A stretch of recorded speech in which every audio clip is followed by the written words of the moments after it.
Ini beliau yang ngomong, masih hidup. Masih hidup. Saya belajar kepada beliau tahun 2006, 2007, 2008. Syekh Hasan itu tamatan Azhar. Kenapa dia ngomong begitu? Ternyata banyak lulusan Al-Azhar sekarang mengatakan Asy'ariyah itu tidak ahlus sunnah. Gimana kira-kira? Dia alumni Al-Azhar, tapi akidah Al-Azhar dia sesatkan. Ternyata Al-Azhar sama seperti Hadratus Syekh Hasyim Asy'ari, sama dengan Kiai Ahmad Dahlan, meyakini bahwa Al-Sunnah itu 3 karakter utamanya. Berakidah Asy'ariyah, Maturidiyah, bermazhab, dan berakhlak tasawuf, rahmah. Ada rahmahnya. Jadi kalau ada orang bertarekat, tapi sombong, dia belum bertasawuf, baru bertarekat. Ada orang bertarekat, merasa dirinya jadi Tuhan, nah itu kurang ajar sama Allah itu. Ya, kiai aja nggak boleh kita ngaku-ngaku jadi kiai. Kalau kita bukan kiai, apalagi ngaku jadi Allah. Wujud Allah, kacau itu orang. Ya. Apalagi dia mengatakan tubuh ini adalah Allah. Allah yang menyatakan, Allah yang berzahir. Ya salah. Ya, kurang sopan kepada Allah Subhanahu wa ta'ala. Kalau kepada Allah dia nggak sopan, apalagi kepada kita. Jadi itu bukan tasawuf, itu tarekat kebatinan. Tolong dibedakan ya. Banyak begitu ngakunya sufi, suka selfie. Itu dari Ustadz tuh saya dengar malam tadi. Kita ini sufi semua. Kira-kira ya, suka selfie, salah fokus. Akidah Al-Azhar itu belajarnya apa? Sifat 20. Mereka mengajarkan akidah al-iqtisad. Imam Al-Ghazali. Imam Al-Ghazali ngajarin sifat 20. Di Al-Azhar.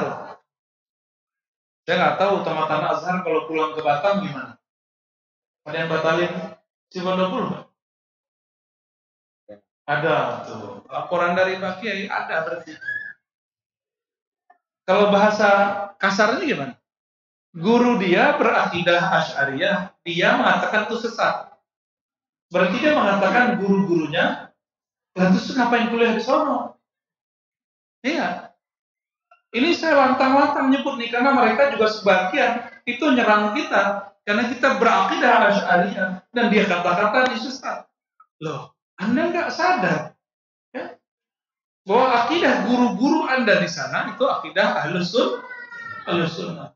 Akidah Asy'ariyah Maturidiyah. Sekarang mau diganti pakai uluhiyah, rububiyah, asma wa sifat, 3 tauhid. Yang paling lucu, 3 tauhid itu dianggap tauhidnya para nabi. Jadi di kitab mereka, saya nggak usah sebut nama kitabnya, terlalu cari lagi ya. Apa katanya? Inilah akidah para nabi. Akidah para nabi. Kapan nabi bagi tauhid jadi 3? Ya. Ada nggak nabi bagi tauhid jadi 3? Bagaimana sifat 20? Kita nggak pernah bilang nabi bagi sifat 20. Tapi ulama membaginya jadi 20. Imam Asy'ari mengatakan di kitab Al-Ibanah, inilah akidah Ahmad bin Hanbal. Nggak berani Imam Asy'ari bilang ini akidah para nabi. Nggak sopan, nggak ada sanadnya itu.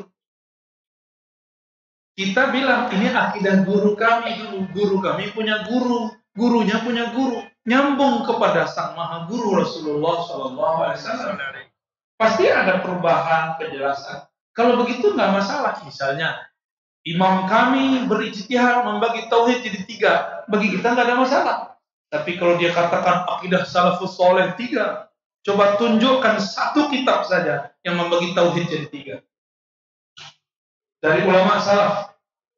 Salaf itu khairul qurun qarni, Bukhari Muslim. Sebaik-baik kurun abad-abadku. Lalu abad setelahku, sumalladzina yalunahum, sumalladzina yalunahum, 3 abad.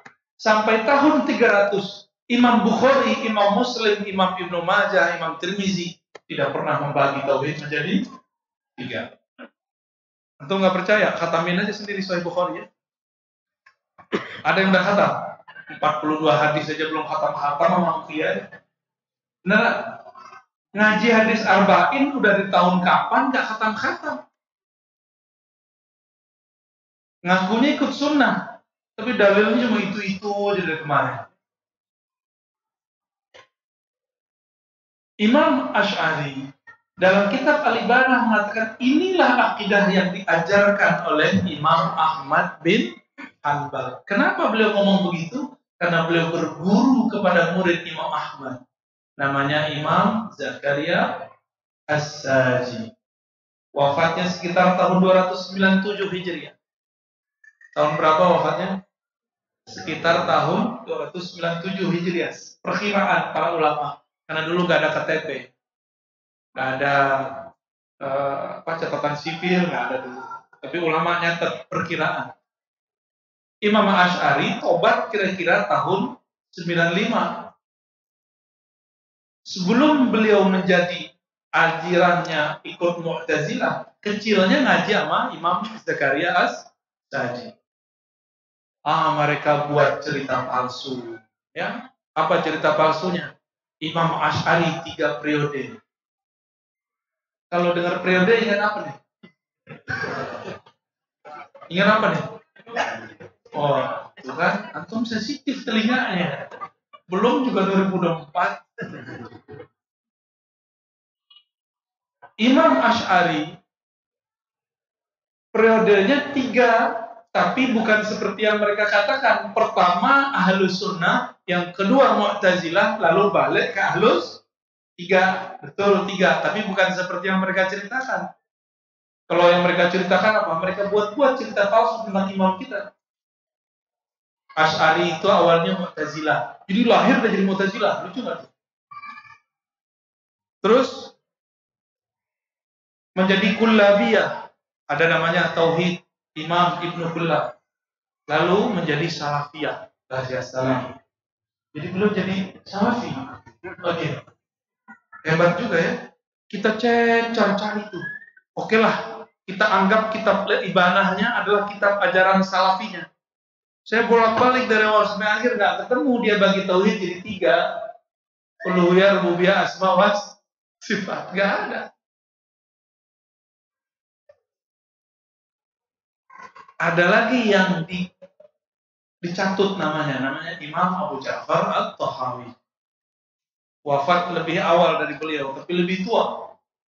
Imam At-Tahawi punya kitab akidah salaf. Saya buat di Pekanbaru dulu 2 kali daurah. Ya mungkin next kalau umur panjang kita buat daurah di Batam. Ya. Daurah akidah as-salafiyah Imam At-Tahawi. Lebih tua. Lahirnya sebelum tahun 40. 240 sebelum itu. Imam Asy'ari sekitar 255 atau 260. Lebih tua kan Imam Tahawi. Imam Tahawi wafatnya lebih awal juga, sekitar 321 Hijriah. Pusing nggak dengar angka dari tadi? Itu Imam Tahawi nulis tentang sifat-sifat Allah. Pas kita hitung ya jumlahnya nggak jauh beda. 13 sifat ma'aninya kalau dihitung secara terpisah jadi 7. Sama. Digabung ya jadi 20 juga. Cuma terpisah-pisah disebutnya. Karena di zaman itu belum ada cara merumuskan. Rumusan-rumusan itu dari ulama. Imam Abu Ja'far Tahawi pun dianggap menyimpang oleh mereka. Karena Imam Abu Ja'far Tahawi meyakini Allah tidak bertempat. Tidak berada di satu arah. Ini saya mau tanya. Kalau sesuatu itu tidak bertempat, ada nggak? Benda nih, tapi nggak ada di suatu tempat, ada nggak dia? Hah? Gimana? Mereka kan menghalalkan filsafat, ya. Saya kan udah lama nggak pakai filsafat. Yang saya pakai Quran, Sunnah, Hadis, Ijma', Qiyas, kalam-kalam ulama. Tapi mereka pakai filsafat, katanya filsafat haram. Apa kata mereka? Kullu mawjud mutahayyiz. Tahu nggak terjemahannya? Setiap yang ada mesti bertempat. Allah itu ada, pasti di satu tempat. Itu rumusan filsafat, tapi dia salah. Ya, muqaddimahnya salah. Katanya ilmu mantik haram. Itu kan mantik itu. Kullu mawjud, dia harus ganti kullu mawjudnya. Kullu jismin. Setiap benda bertempat. Bukan setiap berwujud itu ada tempat. Karena wujud itu terbagi dua. Ada wujud benda, ada yang bukan benda. Ada wujud yang dicipta, ada wujud yang mencipta. Wujud yang dicipta makhluk, wujud yang mencipta wujud yang dicipta benda, yang mencipta Allah. Setiap benda mesti bertempat. Coba yang di atas benda bukan benda hidup ya? Apa benda mati? Yang di depan saya berada di depan, ya. Arah depan, belakang, kanan, kiri, atas, bawah, itu sebut bahasanya jihad. Apa artinya? Jihad arah. Mereka memalsukan akidah Imam Tahawi. Imam Tahawi mengatakan, Ta'ala Allah 'anil hududi wal ghayat. Ya, Allah Maha Suci dari batas dan ujung. Lalu di kalimat paling belakang beliau mengatakan wal jihadis sit, dan dari 6 arah, apalagi 1 arah. Lalu mereka menuduh saya dan ulama-ulama kita Ahlus Sunnah Asy'ariyah meyakini Allah di banyak tempat. Saya mau tanya, Pak Kiai Asy'ari bukan? Meyakini Allah banyak tempat? Enggak. Terus siapa yang meyakini Allah di semua tempat? Kelompok namanya Jahmiyah. Apa nama kelompoknya?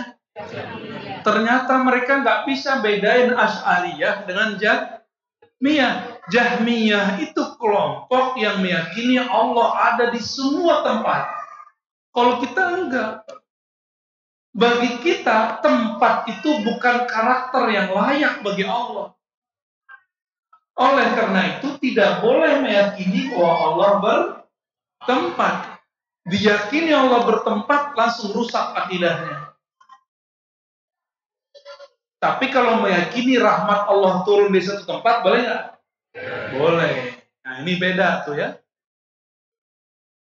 Kata mereka, Imam Tahawi ini meyakini bahwa Allah bertempat di atas. Tapi teks dia nggak ngomong begitu. Dicari-carilah istilah i'tibari, maujudi, saya nggak usah sebutkan lah di sini ya. Zihni, istilah filsafat semua itu. Jadi kalau ada kalimat setiap yang ada mesti bertempat, salah atau benar? Setiap yang ada yang mewujud bertempat, benar nggak? Salah. Setiap benda bertempat, benar nggak? Allah benda, Allah wujud. Benar, Allah wujud. Wujudnya benda atau yang menciptakan benda? Maka yang menciptakan benda perlu nggak satu arah, satu tempat? Tolong bersihkan akidah kita. Allah nggak perlu disucikan. Pikiran kita yang perlu kata si Ustaz. Anak saya sekian, saya tanya, Tuhan di mana? Allah di mana? Aina Allah, bocah. Jawab si bocah-bocah gimana? Aneh mau tanya mantum, kalau kita punya masalah nih, nanya sama anak kecil apa nanya sama ulama? Yang nanya sama anak kecil namanya apa? Jangan diterjemahin ya. Aneh cuma ngusap doang. Paham? Kalau persoalan fikih tidak ditanyakan ke anak kecil, persoalan akidah kok ditanyain ke bocah kecil, bro Ustaz. Oh itu fitrah. Ya salah. Fitrah itu kalau dia sudah nonton TV, udah ketemu anak-anak, udah baca macam, itu bukan fitrah. Yang fitrah itu Nabi Isa lahir langsung ngomong, itu fitrah. Juraij. Ingat Juraij? Itu Nabi tapi bukan Rasul. Dituduh menggauli seorang perempuan lalu beranak. Si perempuan ini dibayar orang. Tapi itu karena doa ibunya dulu. Maka terjadilah orang mencaci maki Juraij, diruntuhkan tempat suluknya. Lalu diusirlah beliau. Beliau nggak terima. Coba, mana anaknya si perempuan mana? Datang dia ke anaknya. Dia gelitikin bawa keteknya. Bocah, digelitikin. Man abuka? Siapa bapakmu? Abi ra'il ghanam. Bapakku tuh yang jaga, yang gembala domba. Gimana tuh? Sahih Bukhari itu. Itu namanya fitrah. Kalau anak-anak udah main game, udah nonton, udah sekolah di mana, itu udah gak fitrah lagi. Fitrah itu bawaan lahir. Ane mau tanya sama antum, waktu lahir udah bisa ngomong bahasa Melayu belum? Bahasa Indonesia? Ngomong bahasa apa? Oya, bahasa oya. Berarti kita lahir nggak ada yang bisa bahasa apa aja, nggak ngerti ini dan segala macam. Jadi saya mau tanya lagi, waras nggak kalau nanya tentang Allah karena kecil? Nanya tentang Allah ke siapa? Ulama. Ya, paham? Jangan terjebak lagi ya. Tarpaku ini hadis Sahih Muslim. Betul, nih kita jelasin hadisnya. Ada sebuah hadis di Sahih Muslim, sahih riwayatnya. Tapi ceritanya ada 3 versi. Dari 3 versi itu mana yang sahih? Harus digabung riwayatnya. Kalau orang ahli hukum, ahli akidah, ahli tafsir, ngaji, tidak boleh pakai satu riwayat tunggal. Apalagi kalau kisahnya mirip. Kejadiannya sama, orangnya sama. Disebutkan bahwa Muawiyah ibn al-Hakam, dia ini punya budak perempuan, tapi agak sedikit naqisatul aqli, kurang cerdas. Itu yang ngomong istilah begitu, qasirul aqli atau naqisul aqli itu Imam Ibnu Hajar, ahli hadis, Ahlus Sunnah wal Jamaah, ya. Ngomong begitu bukan hujat sahabat, enggak ada urusan. Itu ngomong tentang fakta yang terjadi di zaman itu. Enggak ngerti ilmu hadis, nanya kali hadis.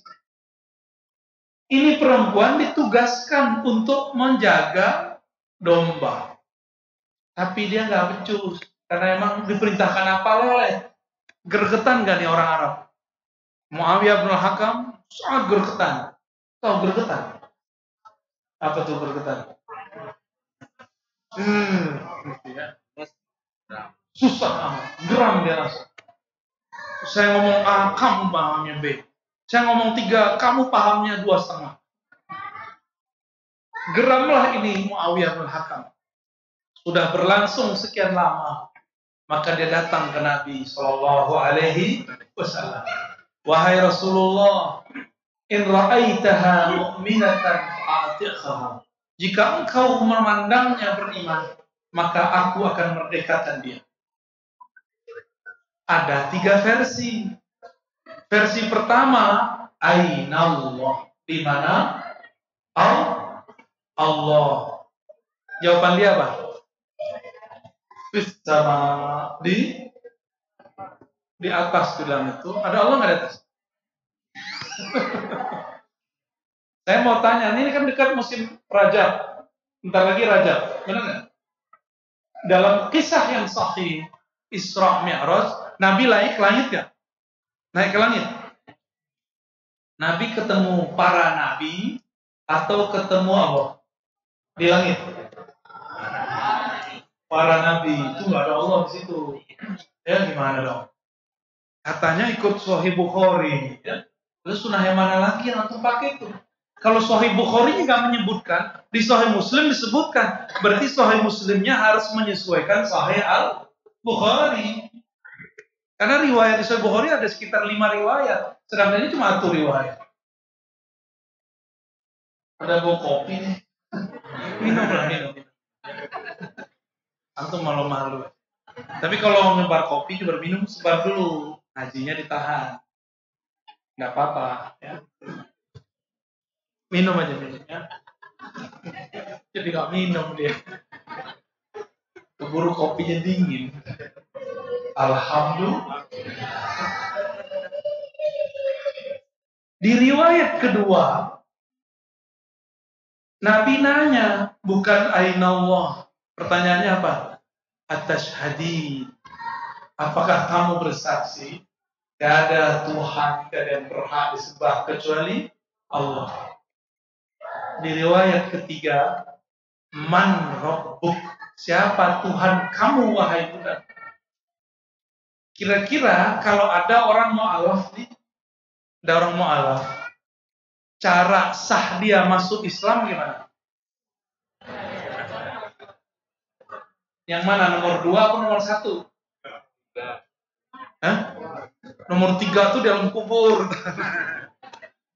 Nomor 1, di mana Allah? Nomor 2, apakah engkau bersahadat? Nomor 3, siapa Tuhanmu?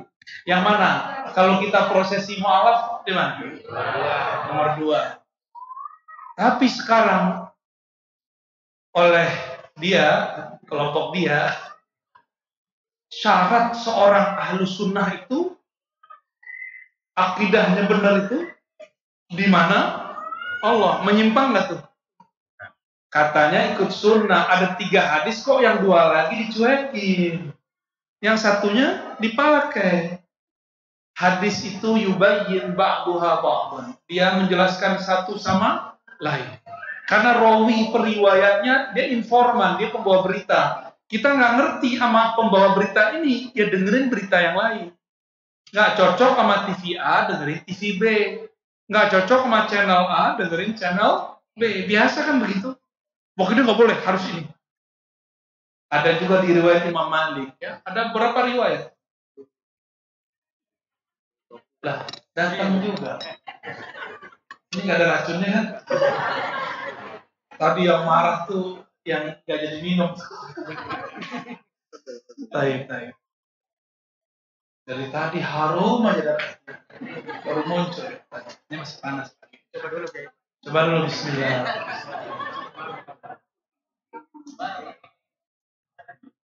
Ini kopi benar.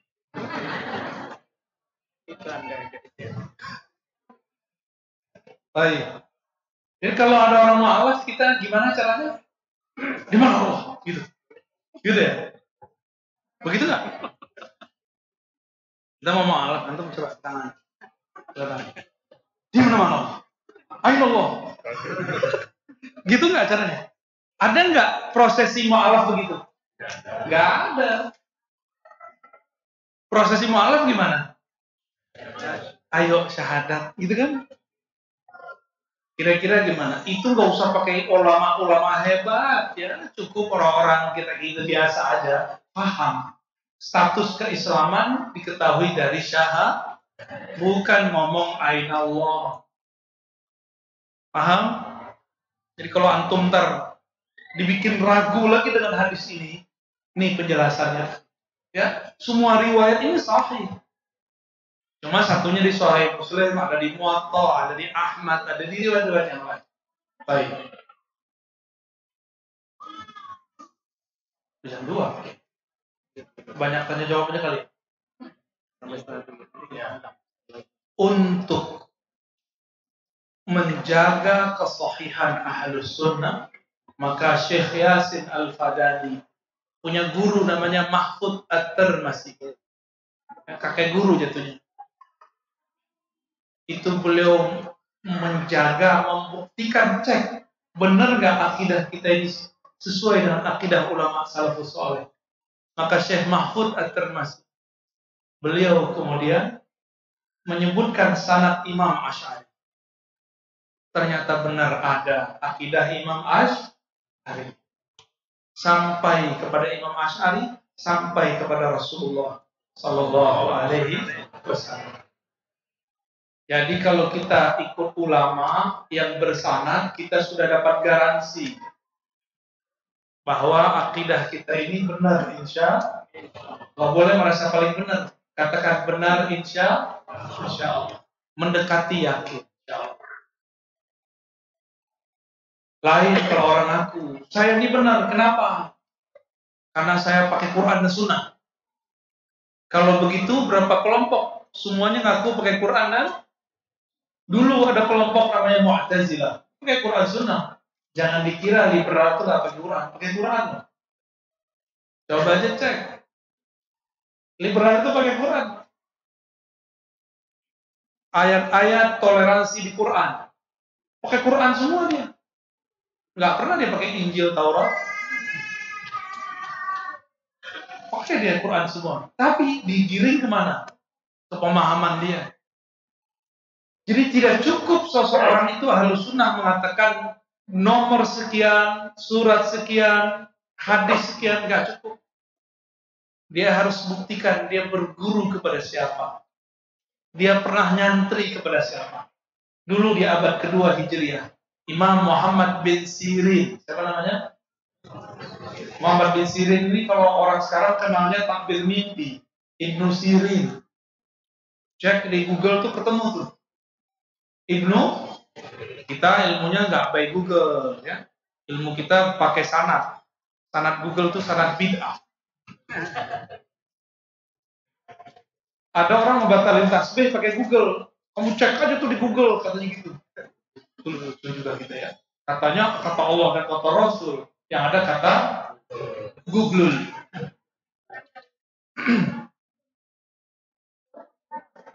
Wah, kalau bahas itu jadi panasan nggak jadi deh. Kasih topik aja lah. Syekh Mahfud At-Tirmidzi, saya kembali aja ke sanad yang berfokus. Beliau sanadnya ini kemudian dipakai oleh ulama-ulama dimanapun. Akidah Asy'ari Maturidi.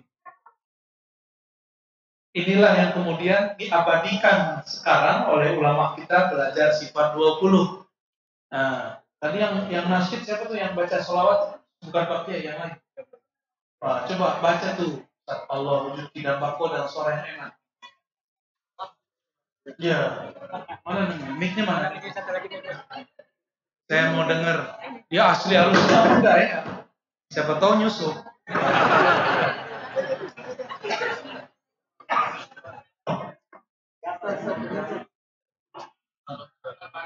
Iya, nggak apa, saya copot tuh kopiannya.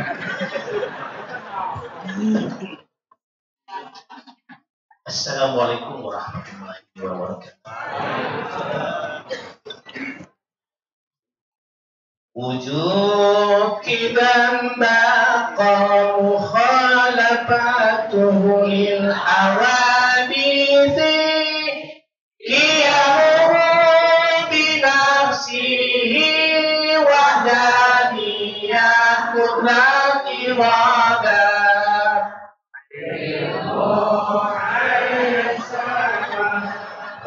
Segala qadirun muridun alimun hayyun sami'un basirun mutakallimun. Lolos. Hampir kecopot. Syukuran. Antum sahih. Sifat Allah itu banyak. Tapi dari banyak itu tersebar dari awal surat Al-Fatihah sampai akhir surat An-Nas. Coba kalau saya bilang akidah saya akidah Quran, terus mau mulai dari mana? Maka bersyukurlah kepada ulama, berterima kasihlah kepada Imam Asy'ari. Dia susun itu sifat-sifat. Sifat itu dulu belum dikasih angka oleh Imam As-Sanusi. Bernamalah Aqidah 50. Dari situ mulainya. 20 wajib, 20 2 jaiz. Jadi berapa? Ditambah sifat Nabi 4 wajib, 4 mustahil, 50. Kalaupun kita nggak tahu angka itu, yang penting inti dari sifat tadi ada pada la ilaha illallah Muhammadur. Ada orang nggak hafal itu nggak apa-apa. Yang penting dia mengatakan, saya dulu ngaji kepada Kiai Fulan, Tuan Guru Fulan. Dia mengajarkan kami sifat Allah. Tapi kata dia, inti dari semua sifat ini ada pada la ilaha Muhammadur. Jadi kalau antum nggak hafal sifat 20, harus banyak-banyak baca la ilaha illallah Muhammadur. Boleh, itu ditulis di kitabnya. Tadi nggak usah copot tuh kopiannya ya. Reloading juga tuh kayak. Saya pun sampai tahun 2005 masih meragukan akidah Ahlussunnah itu akidah Asy'ari. Pencarian bertahun-tahun. Sampai ketemu Syekh Hasan itu ngomong begitu. Nyindir kita. Nyindir saya. Ada santri, ada mahasiswa nanya, apakah Asy'ari itu Ahlus Sunnah? Apalagi ada yang ngomong sekarang. Apa omongan dia? Asy'ariyah berbeda dengan Asy'ari. Asy'ariyah firqatun dhalah. Asy'ariyah pengikut kelompok yang sesat. Kita pernah nggak ngomong mereka sesat secara nggak ada. Kalau sekarang kayaknya udah boleh tuh ya. Iya, cuma ntar panas, mau panas. Kopi panas aja lah. Ini mulai panas nih. Dan saya kasih tahu para kiai, para jamaah, ini tidak akan berakhir. Ini akan terus menjadi. Berhenti di masjid ini, pindah ke masjid sana. Tutup radio A, ganti radio B. Tutup channel A, ganti channel B. Begitulah terus. Terus kita mau bilang, ngapainlah Ar-Razi ini? Sibuk-sibuk bahas begini. Hari gini masih bahas begitu. Orang begitu ketinggalan kereta, tinggalin aja tuh orang. Ya, sok-sok nggak penting dia. Dulu saya berpikir begitu, ternyata kita cuek begitu ya salah. Apa yang terjadi? Kawan kita nggak nyapa kita lagi. Kata dia, jenggot antum kurang sunnah. Ini coba, lihat jenggotnya. Iya, jenggotnya bayang-bayang doang. Sesat ini. Ini rahasia kita ya. Jangan kasih tahu kelompok sebelah. Masa jenggot misalkan. Wah, samping saya ada jenggotnya. Yang Ahlussunnah ini. Ntar pas imam, ini belepotan, ini bagus. Ternyata jenggot tidak menjamin hafalan.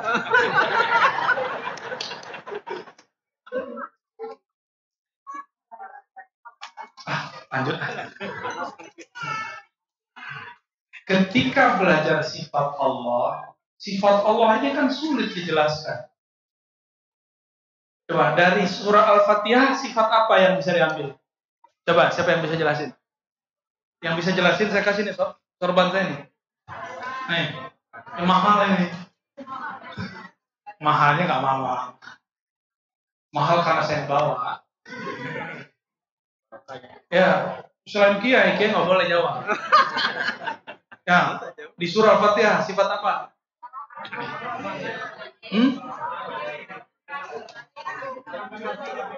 Itu sifat atau nama? Itu nama. Selamat. Terima kasih udah jawab ya. Itu nama, lain nama dengan sifat. Nama Ar-Razi. Apa karakter Ar-Razi? Orangnya aneh tinggi apa pendek? Nyundul langit tuh. Ya, aduh jangan ditunggu. Yang ngomong cowok sih, kalau cewek ngomong saya percaya ya. Fokus. Ketika orang tahu Ar-Razi kerja di sini, tinggal di situ, dia sukanya makan ini, suka kopi, suka ini, suka coklat, berarti orang ini kenal sama si Ar-Razi dan sifat-sifatnya. Kalau cuma tahu, oh Ar-Razi yang itu. Kiai Luqman Hakim. Orangnya aneh nggak ngomong loh. Aneh nggak ngomong juga di gemuk. Tapi itu benar. Orangnya hafiz Quran. Banyak hafal dalail. Alim. Istri atuh. Tinggal di gang ini, gang itu, sukanya makan Makan apa? Semuanya. Semuanya, babi juga. Kan semuanya. Yang halal, Yang halal ya. Ketika saya tahu beliau sukanya apa, berarti saya teman dekat beliau. Tapi kalau saya nggak tahu, cuma tahu wajahnya, namanya, nggak tahu karakter hariannya, berarti nggak kenal, cuma tahu. Itulah beda alim dan arif. Maka dalam Al-Quran, kata alim kaitannya akal. Gimana ayatnya, Ustaz? Wa ma yaqiluha wa ma tawala. Wa ma yaqiluha illa al-alimun. Gimana gitu? Bukan ngetes hafalan. Afala taqilu. Itu kaitannya dengan alim. Tapi kalau orang yang arif disebut, jadi ada alimun, ada ulama. Ulama itu arifin. La innama yakhshallaha min ibadihil ulama. Surat Fatir ayat 28. Tidaklah takut kepada Allah. Itu terjemahan. Kalau saya mengartikan, tidaklah kenal Allah kecuali ulama. Yakhsha itu berarti segan, sopan. Kenapa orang sopan? Karena dia tahu siapa yang di depannya. Maka belajar sifat Allah minimal 20 itu adalah langkah pertama menjadi alimun. Jadi apa?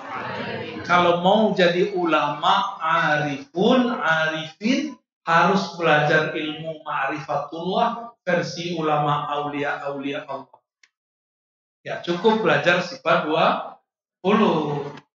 Gitu ya. Mesti belajar teknik zikir, mesti belajar nama-nama yang rahasia di balik nama yang ada. Sebenarnya di dalam Bismillahirrahmanirrahim itu ada nama Allah, ada sifat Allah wujud. Di mananya? Nah, itu rahasia. Tor aja kita jelasin. Ada nama wujud di situ. Tapi yang ngerti ulama, ya. Bapak Ibu yang bukan Allah udah mau 2:30. Nah, ini pengantar aja. Kenapa kita belajar sifat 20 dan itulah yang menjadi karakter utama manhum ahlus sun. Siapa yang ahlus sunnah? Itulah yang disebut oleh Nabi ketika ditanya, ya Rasulullah, ketika ada 73 golongan semuanya masuk neraka kecuali satu. Man hiya ya Rasulullah? Siapakah mereka wahai Rasulullah? Nabi menjawab, ma'ana alaihi washabi, yang ikut ajaranku, yang ikut ajaran sahabatku. Imam Asy'ari sebelum wafat dia mengatakan, aku berlepas diri dari mengkafirkan semua umat Islam. Kelompok yang ono cuma tawasulan aja dianggap syirik, cuma maulidan aja dianggap sama dengan Nasrani, cuma tabaruk dianggap syirik. Tahu tabaruk? Antum seneng nggak bekas-bekas guru? Urafat ya. Itu bagi mereka disebut syirik. Padahal itu kan ngambil berkah. Nih, kisah penutup mau saya sampaikan. Ketika di tahun ke-8 Hijriah, baginda Nabi Muhammad SAW masuk ke kota Makkah, futuh Makkah. Sampai di suatu kampung namanya Batha. Maka tertulislah dalam syair Batha. Ya. Di situ disambut oleh para sahabat muda ataupun tua. Ada namanya Abu Juhaifah. Siapa namanya? Abu Juhaifah umurnya belum sampai 13 tahun saat itu. Ketika Nabi datang, tangan Nabi diperebutkan. Waktu itu belum ada al-bojo, itu belum ada nih. Ya, tetap dijaga oleh Umar Ali, tapi tidak. Ya, karena emang Nabi saat itu mengizinkannya. Kalau sekarang lagi berbahaya, ya, lagi corona katanya. Ya.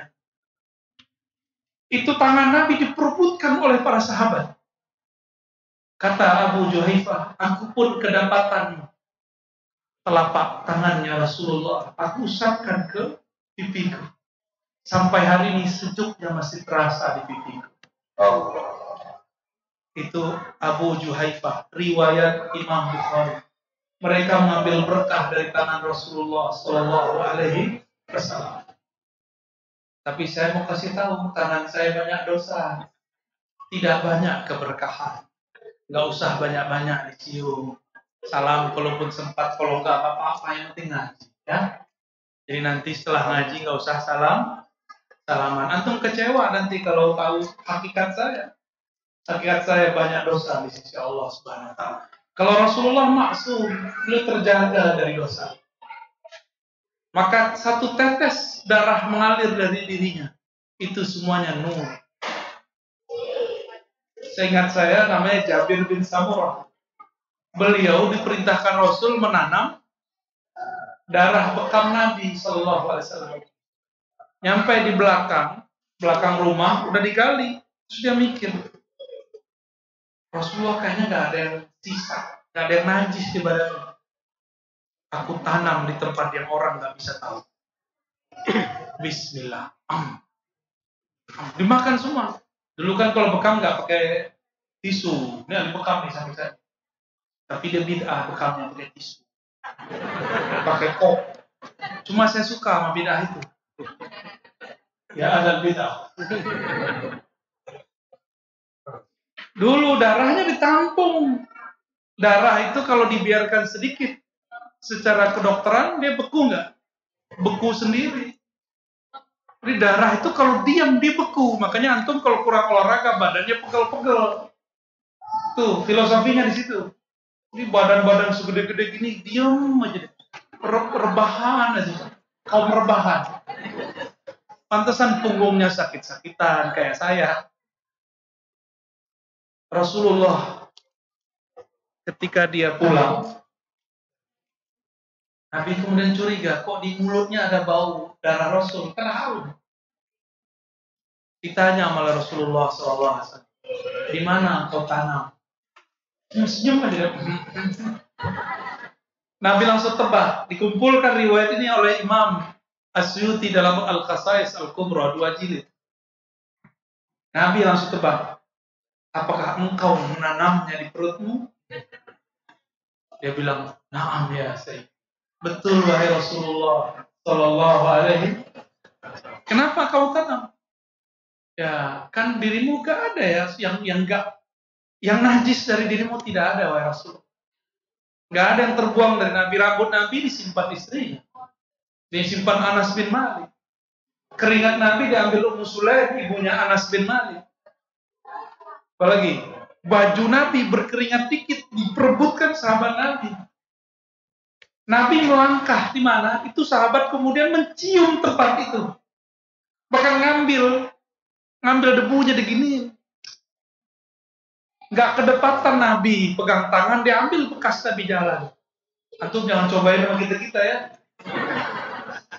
Kita bukan maksum, kita ini hamba Allah biasa. Kami punya dosa sama seperti jamaah semua. Ya. Jadi jangan terlalu berlebihan sama ustaz, sama kiai. Takzim. Tapi jangan berlebihan. Cukup kepada Rasulullah Sallallahu Alaihi Wasallam. Gimana? Tanya jawab. Ya. Alhamdulillah, baik. Terima kasih Allah Subhanahu Wa Taala luar biasa pencerahan dari guru kita. Walaupun beliau sepertinya agak kurang sehat, ya. Doakan mudah-mudahan beliau sehat. Mungkin hanya cuaca saja Bu ya. Di Depok mungkin ya sampai Madura di sini asap pedas. Jadi ya kurang cocok mungkin di bidangnya ya. Baik. Bagi jamaah yang sudah menyiapkan pertanyaan, silakan serahkan ke kami, lalu dia dijawab oleh guru kita Buya Ar-Rasyid Hashim. Baik. Ini sudah ada yang masuk permohonan agar dapat ijazah salawat al-Fatihah. Mau semua? Nanti teksnya minta ke Kiai Lukman ya. Biar beliau kesusahan ngurus anak. Beliau senang disusahin, khidmah para kiai itu nggak pernah capek walaupun kecapean. Lelah tapi tidak pernah kelelahan. Sakit hati kalau ada orang suul adab tapi tidak pernah memendam sakit. Mau tidur dilepas, bangun tidur hilang semua. Itulah para kekasih-kekasih Allah. Semoga guru-guru kita termasuk kekasih-kekasih Allah.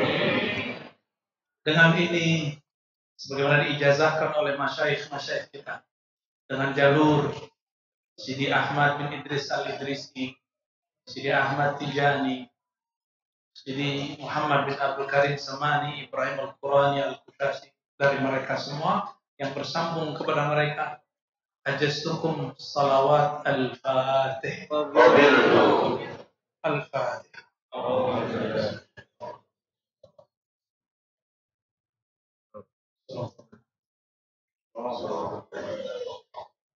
Salat Fatih itu ada syarahnya, nanti kita syarah kalau umur kita ada ya, umur kita panjang. Insya Allah.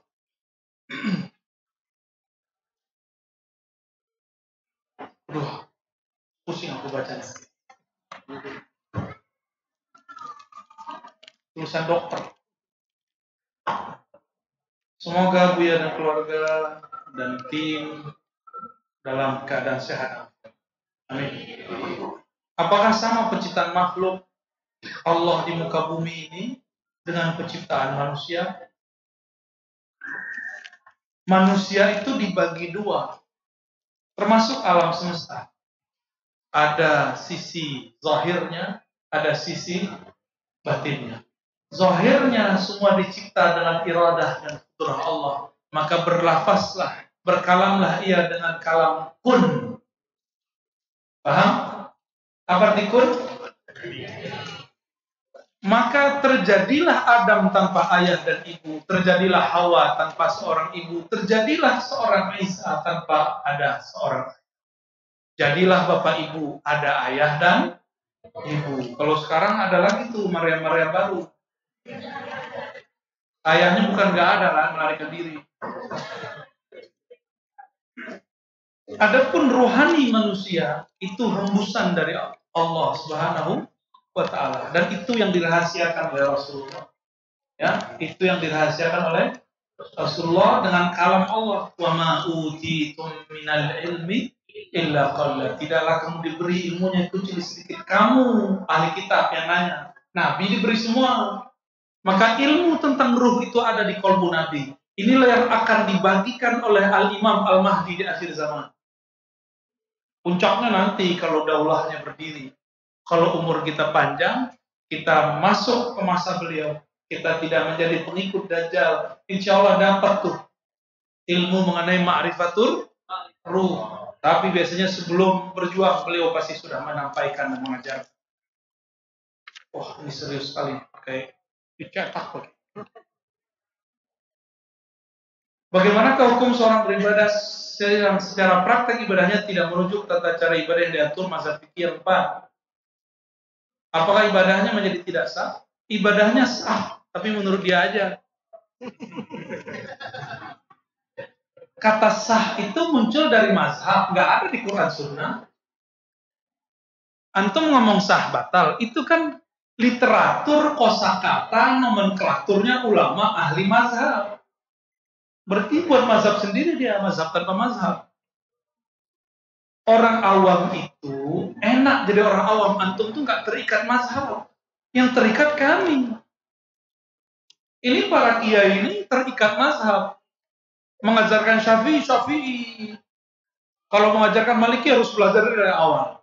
Kalau jadi umat itu enak, bisa pindah-pindah ustaz. Yang penting masih Syafi'i. Ya. Kata Imam Abdul Ma'ali Al-Juwaini, mazhabnya orang awam itu mazhab gurunya. Kalau gurunya ganti mazhab. Tapi enaknya kalau jadi guru, tahu cara ngeles dalam mazhab. Jadi ustaz-ustaz ini tahu kapan sentuhan nama istri itu batal, kapan yang enggak tuh dia tahu tuh. Jadi bukan tidak sah, tapi itu namanya sok-sokan. Antum bisa ibadah kalau nggak ada mazhab gimana?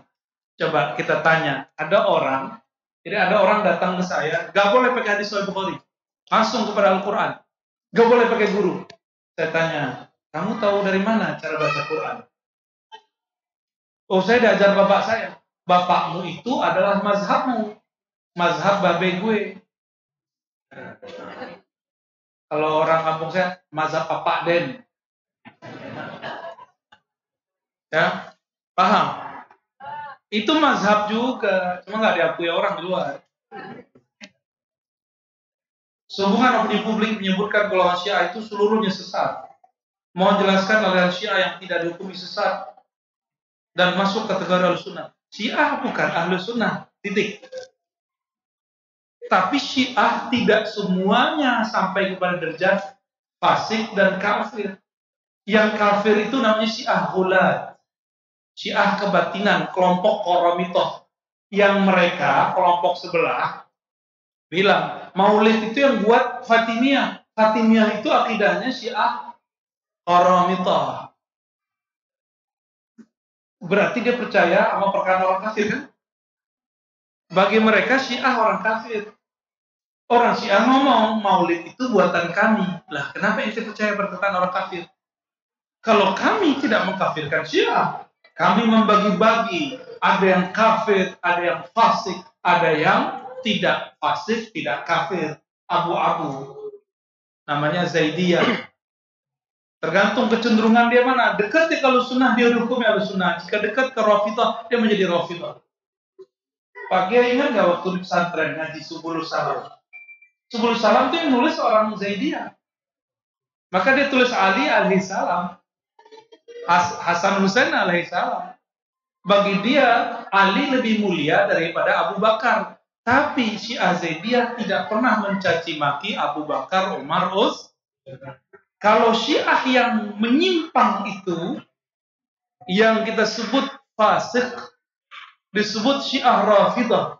Mereka mencaci maki Abu Bakar, Umar, Utsman, dan sahabat selain Ahlul Bait.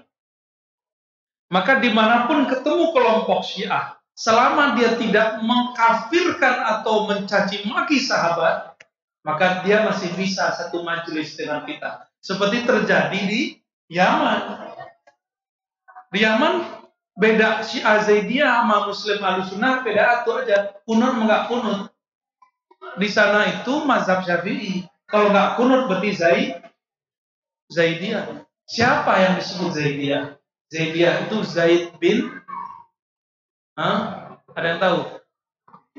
Zaid bin Ali Zainal Abidin bin Husain bin Ali. Berarti zuriat Rasulullah nggak? Zuriat Rasulullah. Nggak mungkin Zaid benci Abu Bakar. Nggak mungkin dia benci Umar. Nggak mungkin. Ya, bisa bedain? Emang sih ada masuk Batak? Ada komunitasnya. Wow. Ya. Oh, ada.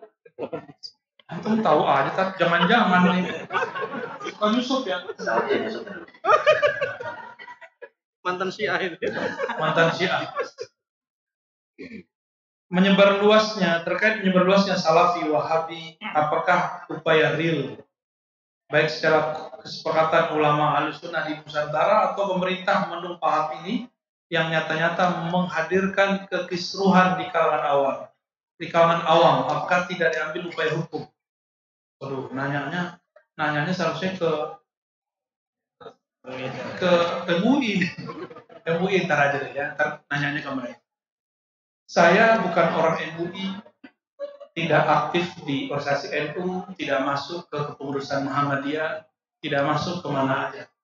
Tapi melihat kejadian ini, maka saya minta isyarat kepada Allah, sholat 2 rakaat, lama dulu sholatnya. Lalu dapat isyarat, sebarkan daurah Ahlussunnah wal, buat kajian, kamu safar kemana-mana. Makanya saya datang ke Batam menunaikan itu. Kalau pengen hati di rumah aja, duduk-duduk, tenang-tenang, ngajar online, kan enak. Tapi melihat ini terjadi di mana-mana, maka biiznillah saya ditemenin juga oleh kawan-kawan dari Jakarta, mereka siap membersamai. Dan di sini alhamdulillah Pak Kiai dan teman-teman tim juga siap membersamai. Semoga Bapak Ibu siap juga berjuang bersama-sama. Siap. Kita siap-siap begitu bukan berarti kita mau perang sekarang, bukan. Bukan. Siap-siap untuk mempertahankan akidah yang sudah kita terima dari masyayikh nyambung ke Rasulullah Sallallahu Alaihi Wasallam. Ya. Pakai bahasa kampung, cia lagi. Tasawuf modern menurut Buya Hamka gimana? Maunya gimana? Saham pemikiran pendapat dalam tulisan. Buya Hamka itu nulis buku tasawuf modern itu adalah kompilasi dari artikel yang ditulis di majalah. Masih ingat? Majalah apa namanya? Ada majalah tuh dulu bagus. Apa nama makalahnya? Ingat nggak? Ya? Panji Mas ya? Benar, ada Panji Mas. Nah itu dulu di Panji Mas. Artikelnya dikumpulkan, ternyata isinya tentang ajaran Tazkiyatun Nas Imam Ghazali yang dibahasakan di tahun Buya Hamka nulis. Maka beliau kasih judul lah Tasawuf Modern. Tasawuf modern itu bukan ngomong-ngomong yang aneh-aneh itu. Zat aku, zat Allah, bukan. Bagi Buya Hamka, orang yang bertasawuf itu akhlaknya tambah baik. Itu versi Buya Hamka. Jadi kalau antum baca kitab tasawuf beliau, tasawuf modern, intinya beda dengan tasawuf modern Profesor Nasaruddin Umar. Wah, itu berat lagi. Masuk menjadi berat lagi. Bapak Ibu yang melakukan Allah, tasawuf itu dari dulu kurikulumnya selalu direvisi oleh para ulama. Tapi tujuannya nggak boleh direvisi. Apa tujuan bertasawuf? Ihsan, beribadah seakan memandang Allah Subhanahu wa Ta'ala. Untuk menghadirkan rasa itu, muncullah banyak teknik. Teknik itu dipatenkan dalam nama thariqah. Antum mau bisa bahasa, ya ikut kursus. Nah, kursus ihsan itu namanya tapi ada kan tempat kursus gagal, ada nggak? Ada. Nama kursusnya bagus, tapi guru ngajarnya kurang bagus, ada nggak? Sama, itu akan terjadi. Nama thariqahnya Naqsyabandiyah, mursyidnya aneh, ngomong aneh-aneh. Itu nanti ketemu. Kalau itu terjadi, jangan salahkan thariqahnya. Tapi itu persoalan personal orang. Ya, udah dulu pakai ya. Tadi perlu kita bacakan. Coba antum baca. Nih, saya bacakan pertanyaannya. Pertanyaan terakhir Buya sudah cukup telah. Berangkat saya belajar dari sebuah hadis Nabi yang artinya syariat tanpa hakikat hamba dan hakikat tanpa syariat datang. Siapa mengenal diri, dia mengenal Allah, dan siapa mengenal Allah, dia akan binasa. Pertanyaannya pakai bahasa mana ini?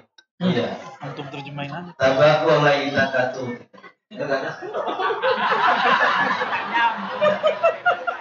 Tabacu lain takatu, tidak. Tadi terus susah saya bacanya. Mau tulisan dokter ini. Dokter tak pernah wisuda.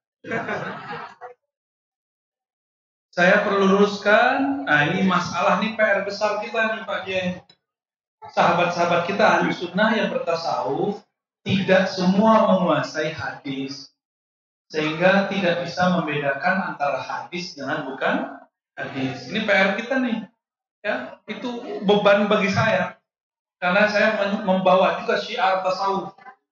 Tapi banyak sekali sahabat-sahabat saya para mursyid suka menyebarkan hadis, tapi nggak tahu ini hadis atau bukan. Untungnya dia nggak tahu. Kalau tahu itu bukan hadis, masih disebut hadis, benar.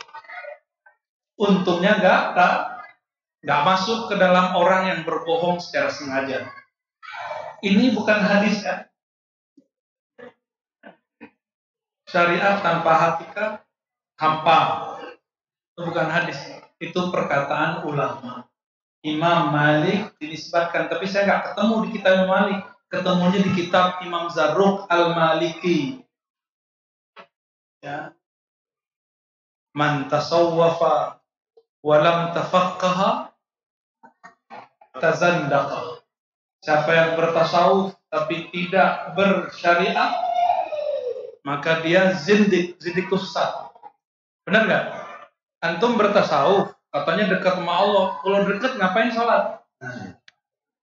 dekatnya benar, tapi ngomong ngapain sholat itu iblis masuk. Ya. Jadi ilmu hakikat pun belum tentu dijamin. Kalau sudah sampai ma'rifat pasti selamat. Maka jangan heran orang ngomong Allahnya keren, tapi masih tersesat karena dia baru sampai di bab hakikat. Apalagi hakikat tanpa syariat batal. Ini juga bukan perkataan Nabi, ini perkataan Imam Zarruq, perkataan Imam Junaid, perkataan Abu Yazid Al-Bustami. Ya. Hakikat tanpa syariat batal sampai tadi ya. Syariat tanpa hakikat hampa. Coba sholat nggak khusyuk, nyaman nggak? Zikir nggak ada rasa tenang, nikmat nggak? Makan rendang tapi nggak ada, bukan dagingnya ada, bumbu nggak ada, bentuknya masya Allah. Kan ini dibakarnya, direndangnya kan disebut rendang karena dia direndang 8 jam, tapi garamnya nggak ada. Gimana? Makan lontong, bentuknya lontong lama, lontongnya enak. Tahu-tahu apa? Cabenya nggak ada, enak nggak? Jadi cabai itu pedas. Kalau porsinya pas, itu jadi enak. Mulut pedas antum itu nggak enak. Cuma kalau disampaikan pada saat yang tepat, itu jadi enak.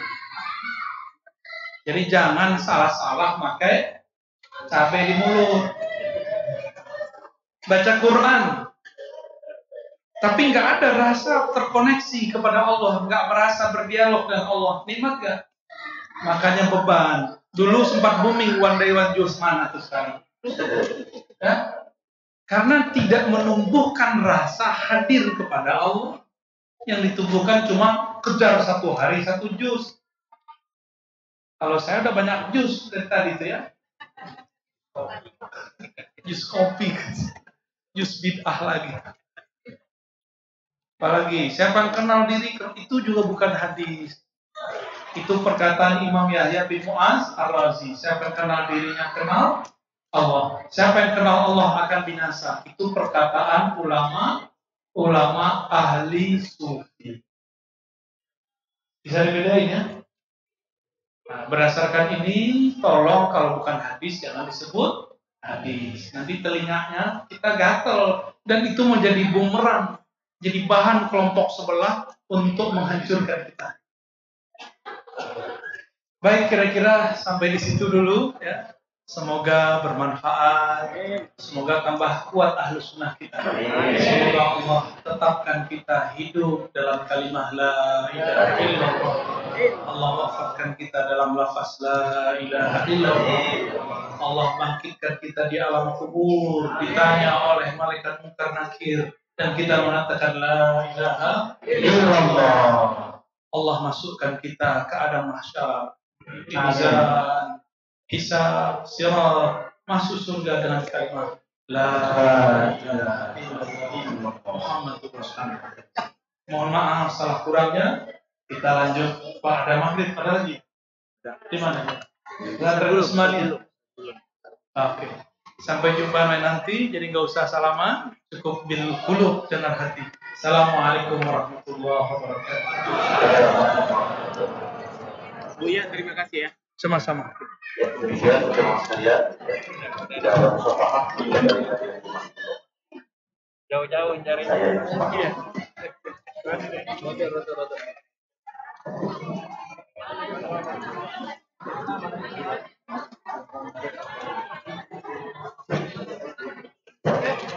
Sok.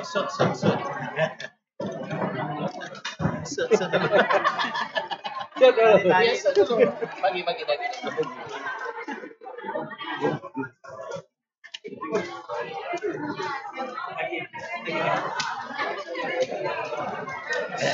So